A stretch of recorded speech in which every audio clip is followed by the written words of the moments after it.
Hello दोस्तों, मैं हूं अमरदीप सिंह। आप सभी का स्वागत करता हूं अपने यूट्यूब चैनल सीजीपीएससी नॉलेज में। दोस्तों, जो हमारा दर्शन शास्त्र वाला पार्ट चालू हुआ था उसमें हमने दो पाश्चात्य दार्शनिक को कवर कर लिया था, जिसमें हमने अरस्तु का कारणता सिद्धांत और देकार्त की जो संदेह विधि थी उसको कवर कर लिया था। आज के वीडियो में हम कवर करने जा रहे हैं जॉन लॉक का ज्ञान मीमांसा का सिद्धांत। तो ये जो पार्ट है काफी ज्यादा इंपॉर्टेंट है। अगर आपको ये वीडियो अच्छा लगे तो वीडियो को जरूर लाइक कीजिए। तो चलिए चालू करते हैं आज का पार्ट। और सबसे पहले देखते हैं कि जॉन लॉक ने जो ज्ञान मीमांसा बोला उसमें उन्होंने ज्ञान का अर्थ क्या बताया है। उन्होंने ज्ञान का अर्थ बताया उन सभी चीजों को जानना जो कि असंदिग्ध है यानी सर्टेन है, उस चीजों को बोलते हैं हम ज्ञान।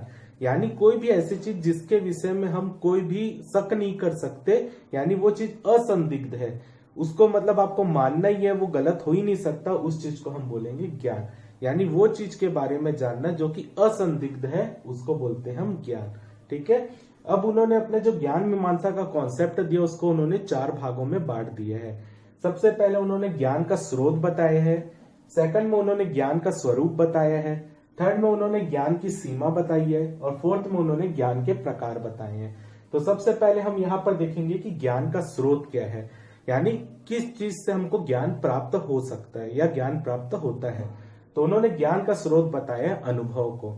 जॉन लॉक बोलते हैं जब कोई बच्चा पैदा होता है तो उसके पास कोई भी अनुभव नहीं होता, यानी वो एक कोरे कागज की तरह या कोरे ब्लैक बोर्ड की तरह या कोरे स्लेट की तरह होता है, जिसको किसी भी चीज का कोई भी चीज का अनुभव नहीं होता।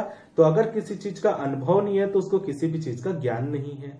ठीक है। जैसे जैसे वो अनुभव पाता जाता है वैसे वैसे उसको ज्ञान प्राप्त होता जाता है। तो उन्होंने वही बताया कि ज्ञान प्राप्ति का जो सबसे प्रमुख स्रोत होता है वो होता है अनुभव। कोई भी व्यक्ति जन्म से लेकर कोई भी ज्ञान प्राप्त करके नहीं आता, उसको जिस जिस चीजों का अनुभव होता जाता है वही वही चीज को उसको ज्ञान होता जाता है। तो उन्होंने बताया कि अनुभव दो प्रकार से होते हैं। सबसे पहला होता है संवेदन से और दूसरा होता है स्वसंवेदन या अनुचिंतन से। तो स्वसंवेदन या संवेदन जो है, संवेदन किस चीज को बोलते हैं, ऐसा कोई भी चीज आप बोल सकते हैं। संवेदन उन चीजों को बोला जाता है जो कि हमारी शरीर से बाहर की चीजें होती है, जिसको हम अपनी बाह्य इंद्रियों के माध्यम से अनुभव करते हैं। ठीक है। यानी कोई भी चीजें जो हमारे शरीर से बाहर की है और उनको हम अपने शरीर की बाह्य इंद्रियों के माध्यम से अनुभव करते हैं, उसको बोलते हैं संवेदन। जैसे मान लीजिए कोई चीजें बाहर, जैसे एक मेज पड़ा है, तो मेज को हमने किससे देखा, अपनी आंखों से देखा।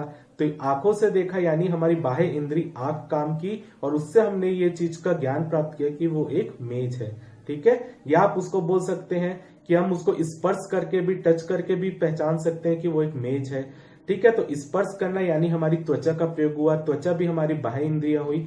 तो वो सभी चीजें जिनका अनुभव हम अपनी बाह्य इंद्रियों के माध्यम से करते हैं उसको बोलते हैं संवेदन। ठीक है। तो जो चीज का हमको बाह्य इंद्रियों के माध्यम से अनुभव हुआ कि ये मेज है, तो उस चीज का हमको ज्ञान हो गया कि ये मेज है। क्लियर है। सेकंड उन्होंने जो अनुभव का टाइप बताया वो है अनुचिंतन या स्वसंवेदन। ऐसी कोई भी चीजें जो हमारे बाहर है लेकिन उसके लिए जो हम क्रिया करते हैं वो हम अपनी आंतरिक इंद्रियों के माध्यम से क्रिया करते हैं, या उस चीज का अनुभव हम अपने आंतरिक इंद्रियों के माध्यम से करते हैं, उसको बोलते हैं अनुचिंतन। यानी जैसे यहाँ पे बाह्य इंद्रियों के माध्यम से अनुभव कर रहे थे या आंतरिक इंद्रियों के माध्यम से अनुभव कर रहे हैं। जैसे कि मान लीजिए आपको गुस्सा आ रहा है किसी के ऊपर प्यार आ रहा है, वो चीजें सब बाहर है लेकिन उसको आप महसूस कहाँ कर रहे हो, अपने आंतरिक रूप में कर रहे हो, आंतरिक इंद्रियों के माध्यम से कर रहे हो। या किसी के ऊपर आप गुस्सा कर रहे हो, घृणा कर रहे हो, प्यार कर रहे हो, ये सब चीज का अनुभव आपको कहां से हो रहा है, अपने आंतरिक चीजों के माध्यम से हो रहा है। तो इसको बोलते हैं अनुचिंतन या स्वसंवेदन। ठीक है। तो संवेदन और स्वसंवेदन से जो है हमको अनुभव प्राप्त हो गया, और जहां जिन भी चीजों का इन दो माध्यम से हमको अनुभव प्राप्त हो रहा है तो उन चीजों का हमको ज्ञान हो जा रहा है। अब सेकंड उन्होंने बताया ज्ञान का स्वरूप कैसा है। तो इन्होंने बोला ज्ञान का स्वरूप प्रत्यात्मक है। प्रत्यय का मतलब होता है इनके हिसाब से आइडिया।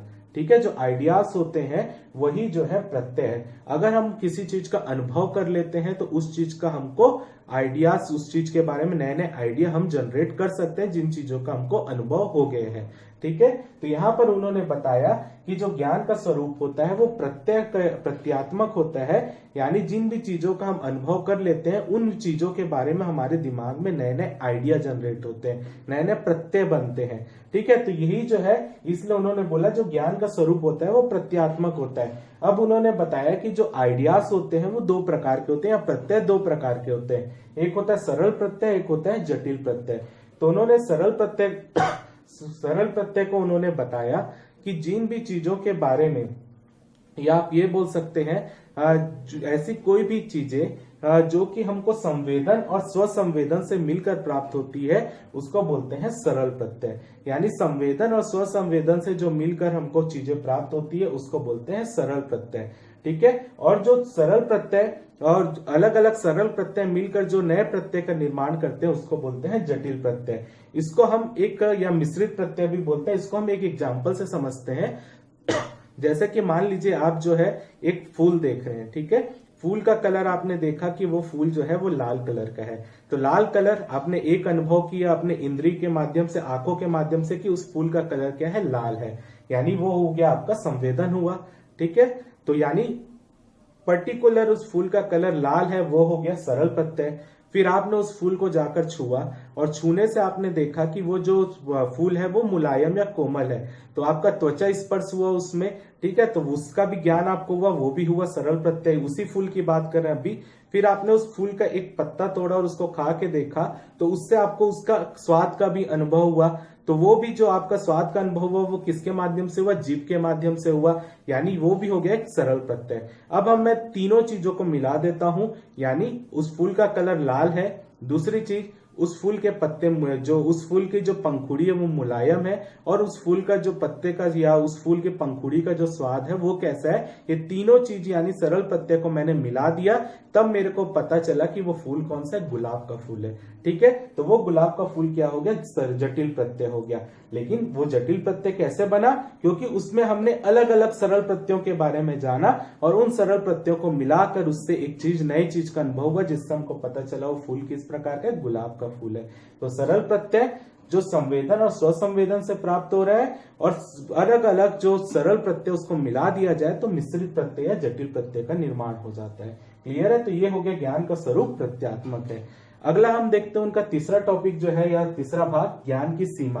तो ज्ञान की सीमा क्या है, जिन चीजों का हम अनुभव कर लेते हैं वही चीज जो है वहीं तक हमको उस चीज का ज्ञान होता है। तो ज्ञान की सीमा कहां तक है, जहां तक अनुभव की सीमा है। ठीक है, तो अनुभव की सीमा भी कहां तक है, जब चीज, किसी चीज का हमको अनुभव हो जाता है तो उस चीज के बारे में हमको नए नए आइडियाज आते हैं, तो उस चीज को आप ये भी बोल सकते हो ज्ञान की सीमा अनुभव की सीमा है। और अनुभव की सीमा क्या, प्रत्यय, या प्रत्यय जनरेट करते हैं अनुभव की सीमा।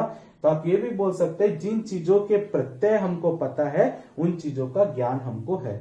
ठीक है, क्योंकि जिन चीजों का प्रत्यय पता है यानी उन चीजों का हमको अनुभव पहले से है, और उन चीजों का अनुभव जिनका पहले से, यानी उस चीज का हमको ज्ञान हो चुका है। क्लियर है, लेकिन यहाँ पर जॉन लॉक बोलते हैं कि जिन चीजों का ज्ञान हमको पहले से भी है वो चीजें भी हो सकता है संदिग्ध हो। ठीक है, यहाँ पर उन्होंने अपने ही थ्योरी को थोड़ा और अलग विचार दिया और उन्होंने बताया जरूरी नहीं कि जिन चीजों का हमें ज्ञान है वो चीजें, या जिन चीजों का हमको अनुभव प्राप्त है, या जिन चीजों के प्रत्यय के बारे में हम जानते हैं वो ज्ञान पूर्ण रूप से सत्य हो। इसको बताने के लिए उन्होंने बताया, जैसे हमने पहले पिछले वीडियो में भी देखा था, दूर में एक रस्सी पड़ी हुई है, लेकिन हमको दूर से वो चीजें अभी स्पष्ट रूप से दिख नहीं रही है, तो हमारे दिमाग में भ्रम पैदा हो रहा है कि वो रस्सी है कि सांप है। हमने सरल प्रत्यय के रूप में उसको रस्सी के रूप में भी जान रहे हैं, सांप के रूप में भी जान रहे हैं, लेकिन दूर से देखने से हमको स्पष्ट नहीं हो पा रहा है कि वो चीजें क्या है, रस्सी है कि वो सांप है। यानी उनके प्रत्यय तो हमको पता है, उन चीजों का अनुभव तो है हमको कि वो रस्सी है या तो सांप है, लेकिन स्पष्ट तो नहीं है। यानी जिन चीजों का हमें ज्ञान भी होता है वो चीजें भी हो सकता है कि स्पष्ट ना हो, या उस चीज को हम आप बोल सकते हैं उन चीजों के बारे में पूर्ण रूप से ज्ञान या पूर्ण रूप से अनुभव ना कर पा रहे हो। लेकिन जब हम वहां पास जाकर देखेंगे तो हम स्पष्ट रूप से बता सकते हैं कि वो रस्सी है कि सांप है, क्योंकि ज्ञान तो हमको उसका पहले से है, लेकिन दूर से देखने में वो स्पष्ट रूप से नहीं दिख पा रहे, बहुत छोटा दिख रहा है। ठीक है। तो जिन चीजों का अनुभव हो सकता है कि उन चीजों का भी ज्ञान हमको पूर्ण रूप से दूर से देखने से ना हो पाए, ठीक है। लेकिन जब पास से देखेंगे तो अगर उस चीज का अनुभव है तो हम उस चीज का ज्ञान तो हमें प्राप्ति है। अगला वो बताते हैं ज्ञान के प्रकार। तो वो ज्ञान के प्रकार को 3 प्रकार से डिवाइड करते हैं। सबसे पहला होता है अंतः प्रज्ञात्मक ज्ञान, दूसरा होता है निर्देशात्मक ज्ञान या प्रदर्शनात्मक ज्ञान, और तीसरा होता है इंद्रिय ज्ञान। तो सबसे पहले समझते हैं अंतः प्रज्ञात्मक ज्ञान उन्होंने किस चीज को बोला है। तो अंतः प्रज्ञात्मक ज्ञान को उन्होंने बताया कि जिन 2 प्रत्यय को कंपेयर करने के लिए या 2 प्रत्ययों के मध्य संबंध स्थापित करने के लिए हमको किसी तीसरे प्रत्यय की आवश्यकता नहीं होती, तो ऐसे ज्ञान को बोलते हैं अंतः प्रज्ञात्मक ज्ञान। जैसे दिन और रात, दिन को बताना है तो दिन को अलग से आप दिन बता सकते हैं, ये दिन है, ये रात है। उसको संबंध स्थापित करने के लिए आपको तीसरे प्रत्यय की तो आवश्यकता नहीं हो रही। सफेद और काला में डिफरेंस बताने के लिए आपको किसी तीसरे प्रत्यय की तो आवश्यकता नहीं हो रही। आप देख के बता सकते हो सफेद है, काला, ये दिन है, ये रात है। ऐसी चीजों का ज्ञान जो कि असंदिग्ध होता है, यानी जिसके बारे में कोई हमको शंका ही नहीं है, उनको ही बोलते हैं अंतः प्रज्ञात्मक ज्ञान, जो कि सबसे ज्यादा असंदिग्ध ज्ञान होता है। यानी जिन 2 प्रत्ययों में संबंध बताने के लिए हमको तीसरे प्रत्यय की या तीसरे आइडिया की आवश्यकता नहीं होती या नए ज्ञान की आवश्यकता नहीं होती, उसको बोलते हैं अंतः प्रज्ञात्मक ज्ञान, जो कि पूरे तरीके से असंदिग्ध होता है। फिर होता है निर्देशात्मक ज्ञान या प्रदर्शनात्मक ज्ञान। जिन 2 प्रत्ययों में संबंध बताने के लिए हमको तीसरे प्रत्यय की आवश्यकता होती है, उसको ही बोलते हैं निर्देशात्मक ज्ञान या प्रदर्शनात्मक ज्ञान। जैसे मान लीजिए मैंने बोला कि 3 चीजें हैं ए, बी और सी, ठीक है, या 3 लोग हैं ए, बी, सी। ए जो है वो बड़ा है बी से, ए जो है वो बड़ा है बी से। अब मेरे को बताना है कि ए और सी में क्या संबंध है। तो ए और सी में संबंध हम तभी बता सकते हैं कि ए बड़ा है सी से या ए छोटा है सी से, जब हम तभी बता सकते हैं जब हमको पता हो बी बड़ा है कि छोटा है सी से। क्लियर है। यानी मान लेते हैं कि 3 व्यक्ति हैं ए, बी, सी, जिसमें हमने बोला कि ए जो है वो बी से बड़ा है, लेकिन हमको अभी ए और सी का संबंध निकालने के लिए हमको ये पता होना चाहिए कि बी और सी के मध्य क्या संबंध है। तो अगर मैंने बोल दिया कि बी बड़ा है सी से, ठीक है, तो सीधी सी बात है, ऑटोमेटिक मैं ये भी बोल सकता हूं अब कि ए बड़ा है सी से। क्लियर है। यानी यहाँ पर 2 प्रत्ययों के बारे में हमको या ए और सी के मध्य संबंध निकालने के लिए हमको इन प्रत्ययों पर निर्भर होना पड़ा, ठीक है। तो इसी को बोलते हैं निर्देशात्मक ज्ञान या प्रदर्शनात्मक ज्ञान, जहां 2 प्रत्ययों के मध्य संबंध बताने के लिए हमको तीसरे प्रत्यय पर निर्भर होना पड़ता है। तीसरा होता है इंद्रिय ज्ञान। इंद्रिय ज्ञान जैसे कि मैंने बताया, जो ज्ञान हमको संवेदन या स्वसंवेदन के माध्यम से या हमको बाह्य या आंतरिक इंद्रियों के माध्यम से प्राप्त होता है कि वो चीजें क्या है, उन चीजों का अनुभव हमको इंद्रियों के माध्यम से होता है, उस चीज को बोलते हैं हम इंद्रिय ज्ञान। क्लियर है। तो ये कॉन्सेप्ट था जॉन लॉक का, जिन्होंने ज्ञान मीमांसा को 4 भागों में विभाजित करके अपने कॉन्सेप्ट को क्लियर करने की कोशिश की। आप इसके स्क्रीनशॉट ले सकते हैं।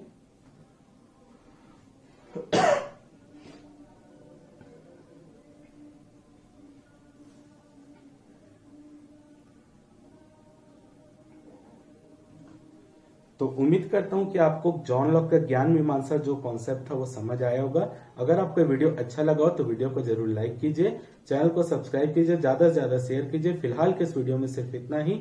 जय भारत, जय छत्तीसगढ़।